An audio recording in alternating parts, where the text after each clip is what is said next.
Olá, bom dia a todos. Meu nome é Vinícius Hirasaki e eu e o Jonas Pacheco vamos fazer uma apresentação sobre o nosso projeto, Reconhecimento de Constelações. Nós vamos começar essa apresentação falando um pouquinho de alguns pontos que nós pensamos antes de começar a fazer o projeto, tal como motivação e problemática que nós achávamos que íamos encontrar. Depois nós vamos falar realmente do processo que nós tivemos a fazer esse projeto. Falar um pouquinho agora da motivação que nos levou a pensar nesse projeto. Desde muito tempo as pessoas vêm sendo fascinadas pelas estrelas. Até mesmo desde antigamente, quando ainda eram usadas as estrelas para se localizar no espaço. Hoje em dia, as estrelas são objetos de estudo de pesquisadores que estudam estrelas, universo, espaço, essas coisas. Mas também são alvos de muitos entusiastas ou fotógrafos amadores que veem as estrelas ou observar as estrelas como um hobby. Porém, a identificação das formações das estrelas no céu não é tão trivial, pois requer experiência para ser feita de forma intuitiva. Nesse sentido, a principal motivação para esse trabalho é procurar facilitar a identificação das constelações, visando tornar o mundo da astrografia mais acessível para iniciantes interessados que não possuem conhecimento prévio. Em teoria, esse projeto também poderia ser utilizado para se calcular a localização de, por exemplo, um satélite em órbita, mas devido à complexidade que o cálculo do posicionamento tridimensional traria a esse projeto, e também considerando que essa complexidade não seria necessariamente relacionada ao reconhecimento e o tratamento de imagens, essa aplicação foi deixada como uma sugestão para trabalhos futuros. Esta é uma imagem do Stellarium, um site que simula o céu noturno com imagens de 360 graus. O Stellarium também possui a opção de mostrar os desenhos indicadores das constelações, porém, esses desenhos foram removidos aqui com o intuito de mostrar o quão difícil pode ser procurar por constelações sem ter algum conhecimento prévio nenhum. Na imagem seguinte, já com os desenhos, pode-se perceber claramente que só naquela imagem já haviam 5 constelações do zodíaco, bem como muitas outras. O nosso projeto visa ter um efeito parecido, facilitando a identificação dessas constelações e utilizando como base as constelações de Aquário, Capricórnio, Sagitário, Escorpião, Libra e Taurus. Agora eu vou falar um pouquinho sobre a problemática inicial. E por problemática inicial a gente entende como os problemas que a gente imaginou que teria quando a gente começou a fazer o projeto. Então, o primeiro deles seria o conhecimento sobre constelações, como já citado pelo Vinícius aí na contextualização. Nem sempre é fácil identificar nas imagens onde é que estão as constelações exatamente. Então, a gente não conhecia muito desse conteúdo, na verdade, e a gente teve que aprender, antes do muito estelário, que já foi citado, né? E entender onde é que estavam, de fato, as constelações para a gente poder identificar, né? Para depois, sim, passar para o programa. Mas aí é importante que a gente soubesse identificar para a gente não ter falsos positivos, por exemplo. Além disso, a gente também estava trabalhando com imagens noturnas. Conforme comentado pelo professor Jocely nas aulas, a gente acaba tendo um pouquinho mais de dificuldade em trabalhar com essas imagens. Também temos achávamos que iam ter outro problema, né? Como, por exemplo, a diferenciação entre ruído e estrela. Porque, dependendo da imagem, como ela tá, a estrela pode ser confundida com um ruído, porque são apenas pontos, né? Como se fossem ruídos mesmo. E o outro problema seria a criação da base de dados, porque nós optamos por criar a nossa própria base de dados, não pegar uma pronta.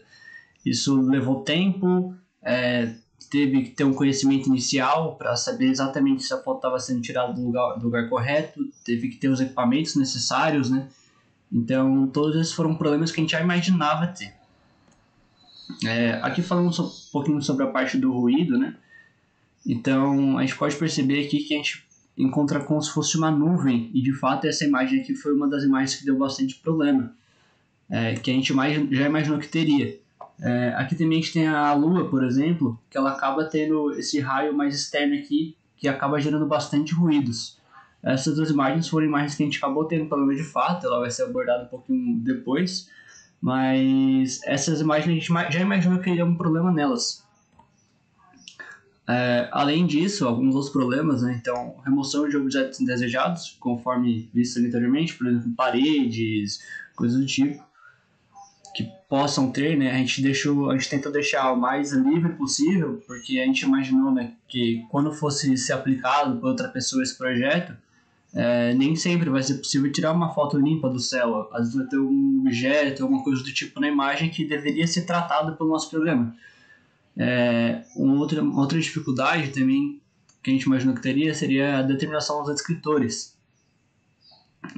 Não é algo tão trivial, né? As constelações, dependendo da angulação que tu bate a foto, acaba ficando diferente. Então, relacionado ao descritor, a gente também tem um problema de translação, rotação e escalamento. O professor Juscelino já tinha falado pra gente que a gente ia ter esse problema, e de fato a gente já imaginou que teria isso. Então, a nossa proposta seria fazer um projeto que ele acabasse se adaptando a esses problemas. Então, aqui a gente pode ver, né, a parte dos objetos desejados, então telhado, essas antenas, escada, enfim, todo nosso banco de dados ele foi feito já com esses objetos, com o objetivo de que o nosso código conseguisse de fato remover esses objetos e tratar só as estrelas. Isso é uma parte bem importante na realidade, porque isso acaba facilitando, né? Deixando o programa mais rápido, coisas do tipo, que ele tem mais ou menos coisas. Aqui falando sobre a rotação, né? Então, quando a gente vê aqui, por exemplo, o escorpião, a gente tem aqui, e ela vem até aqui com esse rabo, né? Então, aqui a gente teria a constelação aqui nessa direção, e aqui nessa outra imagem, a gente pode ver que o escorpião está aqui, né? Então, ou seja, ele já está rotacionado em duas imagens diferentes. Então, a gente também tem esse problema de rotação que a gente já imaginou que teria. Vou falar agora um pouquinho sobre a abordagem do projeto, ou seja, quais foram os passos que a gente adotou para atacar o problema e conseguir solucionar ele de fato. O primeiro passo, então, foi entender onde estavam as constelações. E esse primeiro passo já é atrelado ao segundo, né, que é a aquisição da base de dados. Então, para a gente poder tirar a foto das imagens, primeiro a gente tem que saber se a gente está tirando foto da coisa certa, né, para acabar não se confundindo ali. Então, o primeiro passo é estudar as constelações, ver onde as constelações estavam, quais a gente iria conseguir capturar. Isso porque, dependendo da localização que você se encontra, você não vai conseguir ver todas as constelações, tu vai conseguir ver só algumas. Então a gente teve que entender quais constelações a gente ia conseguir retirar as fotos e dessa forma construir a nossa base de dados. Com a base de dados feita, a gente teve que entender também o comportamento das imagens, ou seja, o que a gente ia ter de objetos desejados, o que a gente ia ter de ruído, qual que é a limitação que a gente teria que fazer, coisas do tipo. Depois disso, a próxima etapa é aprender as ferramentas necessárias e testar essas ferramentas. Então a gente testou essas ferramentas e foi aprendendo novas ferramentas conforme ia sendo necessário. Depois disso, a gente procurou alguns artigos para nos embasar, tanto na parte de ferramentas quanto na parte de descritores, que a gente vai falar depois também. Depois disso, a gente avaliou os resultados e tratou os erros que a gente encontrou nesses resultados e assim obtendo os resultados finais.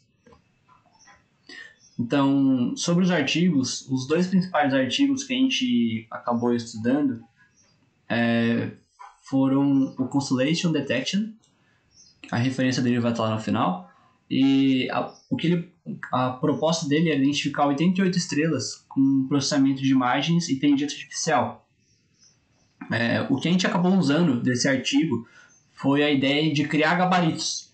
Então, aqui na foto ao lado, a gente pode ver uma das constelações que ele acabou identificando, e ele criava um gabarito com cada uma das estrelas, onde é que elas se encontravam. E a gente acabou adotando essa ideia também. Então, para cada uma das constelações, a gente fez um gabarito, e esse gabarito é um pouco diferente da abordagem deles, né, que eles criavam fora. O nosso gabarito a gente criou a partir de uma das imagens da nossa base de dados. Então a gente pegava uma das imagens que ela estava mais ou menos ok e fazia esse gabarito e testava as outras a partir dela. Diferente desse artigo, né, a gente acabou não usando inteligência artificial, eles acabaram usando. O outro artigo foi a implementação de algoritmo para reconhecimento da constelação Cruzeiro do Sul. Então, nesse artigo, eles usavam descritores através das distâncias entre as duas estrelas mais brilhantes. Isso foi uma coisa que a gente também adotou, Ele adotava então a distância entre as estrelas, a gente acabou usando isso também. O fato é que isso acabava ajudando na parte, como eu acabei comentando antes, na parte da rotação, translação, escalamento. Então a gente acabava pegando quais eram as estrelas mais brilhantes, calculando a distância, normalizando a imagem. A gente vai falar um pouquinho mais depois, né, sobre isso na parte de soluções, mas foram 2 artigos que a gente se baseou e foram bem interessantes, ajudaram bastante a gente na solução dos problemas. Então, falando um pouquinho mais, né, sobre a abordagem do projeto, os passos que a gente acabou utilizando, né, do projeto em si. Então, a gente teve que fazer tratamento de imagens, teve que fazer mineração, detecção de estrelas e objetos, teve que fazer textures e depois disso a gente testou a base de dados. Então, esse foi o passo a passo do projeto em si. Uma outra parte bem importante, né, se não uma das mais importantes, é quais ferramentas foram utilizadas. Então a gente teve que usar uma série de ferramentas, e aqui no caso seriam as bibliotecas do Python. Então a gente acabou usando, então, a primeira delas é a NumPy, que é uma biblioteca usada em computação numérica, e ela é utilizada para criar vetores e matrizes. A gente acabou usando ela para criar os kernels, por exemplo. A outra biblioteca foi a Glob, que ela serve basicamente para listar arquivos de um diretório. A gente usou ela para selecionar as imagens de uma maneira mais fácil. A gente acabou usando o Google Colab, então a gente usou essa biblioteca para pegar as imagens dentro de uma pasta no Drive, por exemplo. Outra biblioteca foi a Math, que é utilizada para operações matemáticas. E, por fim, a gente usou a OpenCV, que é a biblioteca, se não a mais completa, uma das mais completas em processamento digital de imagens. Foi, inclusive, indicada pelo professor Celi. Então, dentro do OpenCV, a gente usou algumas ferramentas específicas que valem a pena ser citadas. A primeira delas é o Blur, que ela serve para remover ruídos e também para filtrar as imagens, né? Também usamos o Threshold, que ele serve para fazer a mineração de imagens. Dentro do Threshold a gente tem inúmeros jeitos de fazer isso. A gente usou bastante tipo triângulo, por exemplo, que vale a pena ser citado também. Uma outra ferramenta foi a Sobel, que ela é usada para detecção de bordas. A gente usou ela também, por exemplo, quando a borda da imagem ela não estava completa, isso acabava gerando alguns erros. Então a gente usou essa ferramenta para completar essa borda. Isso foi passado também em aula pelo professor, foi uma ferramenta muito útil na execução desse projeto. Uma outra ferramenta foi a Contour, e a gente usou ela para encontrar as regiões de interesse na imagem. Connected Components, ela é usada para encontrar contornos, por exemplo, as estrelas, a gente detectou pela área delas. E as Draw Functions, a gente usou ela para desenhar a imagem, por exemplo, fazer círculos, coisas do tipo que a gente vai abordar um pouquinho melhor depois. Durante o desenvolvimento do programa, foram encontrados os problemas já mencionados anteriormente, bem como outros que não estavam necessariamente previstos. Dentre os problemas que já eram esperados, estão os da captura da imagem, filtragem do ruído, objetos indesejados e definição dos descritores. Agora, alguns outros que não eram esperados são os da quantidade de estrelas nas imagens, da distorção radial das imagens e de falsos positivos na identificação das constelações. Um dos problemas que nós já esperávamos ter é em relação à captura das imagens. Como era esperado, para fazer a captura das imagens de estrelas é necessário um certo ferramental, equipamento que nós não tínhamos acesso. Como já era previsto, então, uma das câmeras acabou não sendo adequada para fazer a captura das imagens, porque ela tinha um campo de visão muito pequeno, que não seria capaz de pegar as constelações maiores, e a qualidade da imagem não era exatamente a das melhores. Aqui é um exemplo de uma das fotos tiradas com essa câmera. Pode-se perceber que tem aqui a constelação de Escorpião quase inteira, porém não tem uma falta das outras estrelas ao redor dela. Essa câmera também, com essa abertura, não seria capaz de tirar uma foto de Sagitário, por exemplo, porque Sagitário é uma constelação que se expande muito mais no céu. Para solucionar esse problema, nós compensamos a falta das imagens que seriam tiradas com essa câmera com as outras câmeras que nós estávamos utilizando, que eram mais câmeras de celular mesmo. E além disso, quando foi necessário, nós buscamos imagens das constelações na internet. Quanto à problemática do ruído, já era previsto que o ruído poderia atrapalhar na identificação das estrelas. De fato, o ruído era identificado como se fosse uma estrela durante o processo de processamento da imagem. Porém, medidas muito drásticas para fazer a filtragem desse ruído poderiam remover as estrelas que realmente estavam de fato na imagem. Dessa forma, a solução que nós encontramos para isso foi aplicar um ofuscamento gaussiano, ainda na imagem em grayscale, com um kernel retangular de 5 por 5. Esse kernel ele foi determinado experimentalmente, com diferentes testes que nós fizemos, e nós determinamos que esse kernel não retirava estrelas muito importantes da imagem. Já em relação aos objetos indesejados, esse é um problema que não estava presente nas imagens dos artigos nos quais nós nos baseamos. As imagens dos artigos eram tiradas em ambientes com luminosidade baixa, adequados para tirar foto de estrelas. Dessa forma, os objetos daquelas imagens apareciam apenas como vultos pretos, que não atrapalhavam na detecção das estrelas do céu. Porém, as nossas imagens aqui, nós podemos perceber claramente que há objetos estranhos às estrelas, no caso. Esses objetos, além de atrapalhar na detecção das estrelas em si, podem também afetar o histograma da imagem, que pode vir a dar erro na limerização. A solução que nós encontramos para isso, primeiramente para a limerização, foi utilizar a limerização por triângulo. Esse método de limerização, ele considera, geralmente ele é usado para separar os objetos do fundo, porque ele considera os picos no histograma e tenta determinar um limiar que esteja bem próximo ao pé desse pico, entre aspas. Dessa forma, com a limerização já resolvida, falta agora só conseguir isolar o céu dos outros objetos. Para isso, nós utilizamos o contorno do céu. Nós determinamos um contorno do céu e, a partir desse contorno, nós criamos uma máscara. E, a partir dessa máscara, a gente faz toda a lógica de detectar estrelas. Então, o contorno do céu, primeiramente, foi definido a partir dos operadores de Sobel, tanto para x quanto para y. E a máscara aqui, como um exemplo dessa imagem de cima, ela está definindo que apenas essa área branca é considerada como céu, o resto são objetos, efetivamente filtrando os objetos da imagem. Então, em relação à definição dos descritores, nós já tínhamos um modelo de descritores que nós estávamos procurando. O problema agora era encontrar um procedimento para seguir e chegar nesse modelo. Sendo assim, o que nós fizemos foi escolher uma imagem para chamar de gabarito e para extrair os descritores dessa imagem. Então, nós escolhemos essa imagem, atribuímos um índice a cada estrela da imagem e manualmente nós fomos separando os índices das estrelas que faziam parte da constelação, bem como algumas estrelas auxiliares para auxiliar na hora de detectar a constelação nas imagens.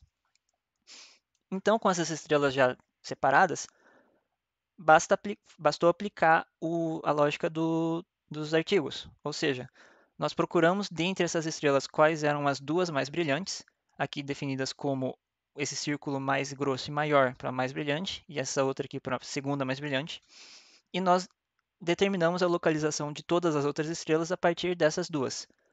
Como nós fizemos isso? Nós utilizamos coordenadas polares aqui. Então, nós definimos que a estrela maior seria a coordenada 0, por exemplo, a origem, e essa segunda estrela maior estaria no ponto 0,1. Isso quer dizer que o raio, a distância entre essas duas é 1 e o ângulo entre essas duas é 0. Assim, nós determinamos os parâmetros para cada uma dessas estrelas, cada uma com um valor diferente de raio normalizado já, entre o raio a distância entre essas duas, e o ângulo em relação a essa reta aqui. Essa terceira coluna, ela serve apenas para determinar qual das estrelas realmente faz parte da constelação em questão. Como eu já havia dito, nós escolhemos em algumas constelações algumas estrelas a mais para auxiliar na identificação e para poder, lá na hora de identificar realmente, conseguir diferenciar qual estrela realmente é da constelação e qual estrela está lá só para ajudar, nós colocamos essa série de zeros e uns aqui. A vantagem de se utilizar esse tipo de descritores, que fazem o posicionamento das estrelas em relação a essas duas mais brilhantes, é que esses descritores acabam sendo invariantes em relação tanto à translação quanto rotação e escalamento. Escalamento porque eles dependem apenas da distância entre essas duas, eles são normalizados para a distância entre essas duas estrelas. Então, não importa o escala em que ela apareça na imagem, a normalização vai causar sempre esses fatores de distância. Invariável a rotação porque o ângulo deles é referenciado ao ângulo entre essas duas estrelas aqui, e a translação porque não importa onde na imagem essas duas estrelas se encontram, elas estejam desde que elas estejam próximas umas das outras e com essas outras ao redor, a constelação será identificada. Começando agora a falar de alguns problemas que nós encontramos no decorrer do projeto, e falar sobre o problema da quantidade de estrelas. Mesmo após o ofuscamento, a filtragem do ruído, nós ainda estávamos detectando um número muito grande de componentes em cada imagem.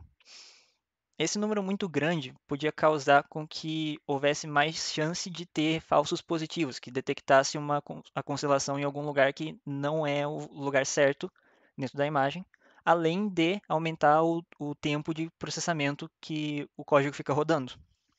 Então, para resolver esse problema, nós adotamos uma abordagem baseada nos percentis de área.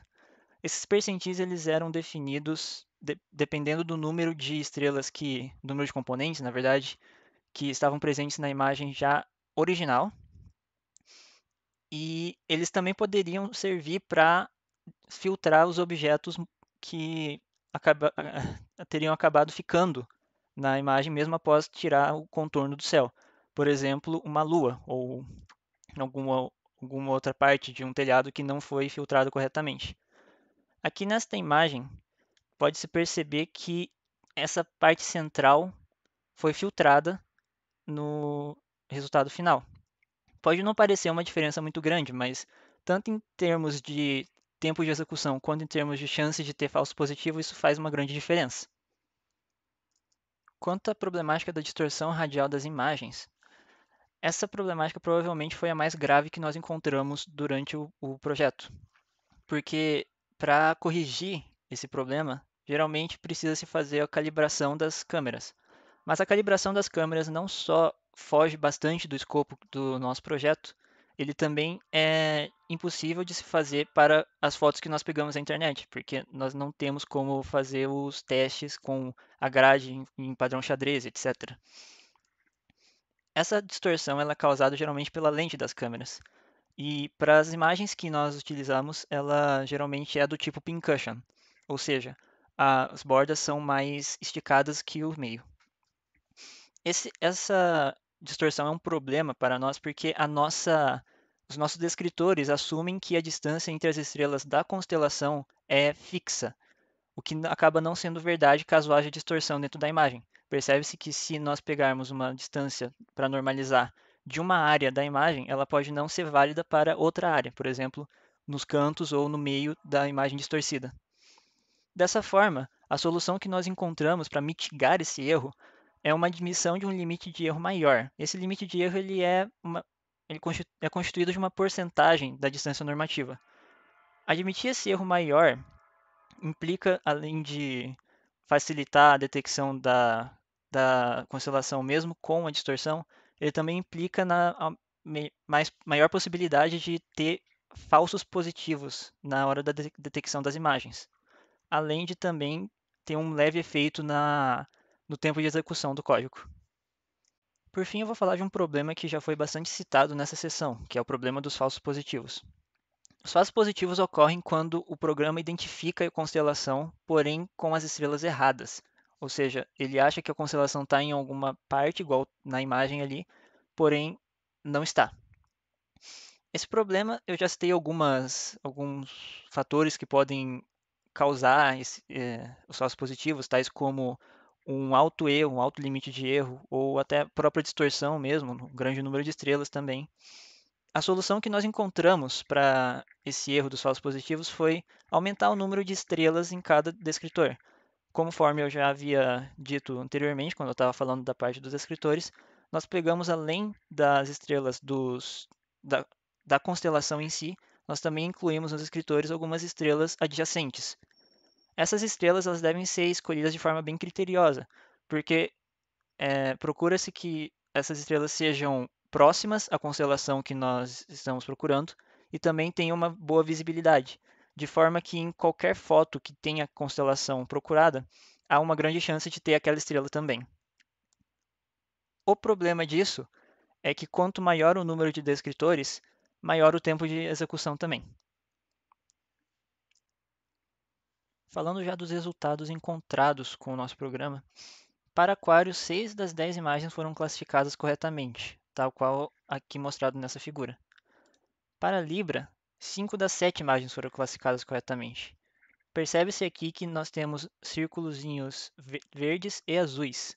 Os verdes eles representam as estrelas que realmente fazem parte da constelação, enquanto os azuis representam as estrelas que foram colocadas como auxiliares. Para Escorpião, 11 das 18 imagens foram classificadas corretamente. Escorpião também tendo algumas estrelas azuis que foram colocadas para facilitar a identificação. A Sagitário, 11 das 12 imagens foram classificadas corretamente.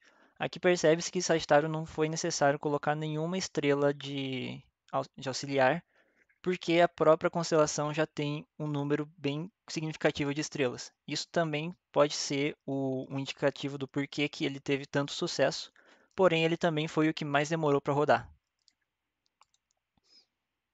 Capricórnio, 8 das 16 imagens foram classificadas corretamente. Capricórnio é uma das constelações que nós tivemos que colocar mais estrelas auxiliares, porque ele tinha bastante dificuldade de identificar nas imagens. E por fim, Taurus, que teve 6 das suas 10 imagens classificadas corretamente. Taurus ele não teve a necessidade de se incluir nenhuma estrela adicional também. Estamos chegando agora ao final da nossa apresentação e é importante citar também algumas sugestões que a gente deixa para os projetos futuros. Então, a primeira delas é a integração com inteligência artificial para nivelar o erro da distância normativa, que acabou sendo uma das variáveis que a gente tinha e a gente teve que fazer isso meio manual. Então, seria interessante adicionar uma inteligência artificial para deixar isso mais automático. Outra coisa seria aumentar a base de dados, e estaria atrelado também com essa integração com inteligência artificial. Seria importante aumentar a base de dados para poder fazer essa integração, mas como a gente fez a nossa própria base de dados, a gente acabou tendo uma limitação física e também por conta do tempo do semestre em fazer essa base de dados. Um outro ponto seria aumentar o número de constelações a serem reconhecidas. E um outro seria aumentar o número de descritores também. A gente acabou usando um tipo de descritores, né, que era pela distância e ângulo, mas a gente acredita que quando a gente aumenta o número de descritores, apesar de o programa ficar mais lento, ele consegue ter uma acessibilidade maior e conseguir acertar mais qual constelação é a correta. Uma outra coisa também seria melhorar a solução para distorção, que a gente acabou corrigindo aqui com esse erro da distância normativa, mas talvez tenha alguma outra solução um pouco melhor, que a gente acabou não tendo tempo para explorar. E por último, seria aplicar esse projeto em localização espacial, conforme citado do professor, né? Esse projeto que a gente usou, ele é usado por satélites para se localizarem no espaço. Lá a gente não vai ter o GPS, né, que a gente usa aqui na Terra, mas conforme a localização que tu encontra e calculando a distância dela, tu poderia aplicar isso para se localizar espacialmente. Aqui algumas referências que a gente acabou utilizando. E era isso. Obrigado pela atenção, pessoal, e até mais.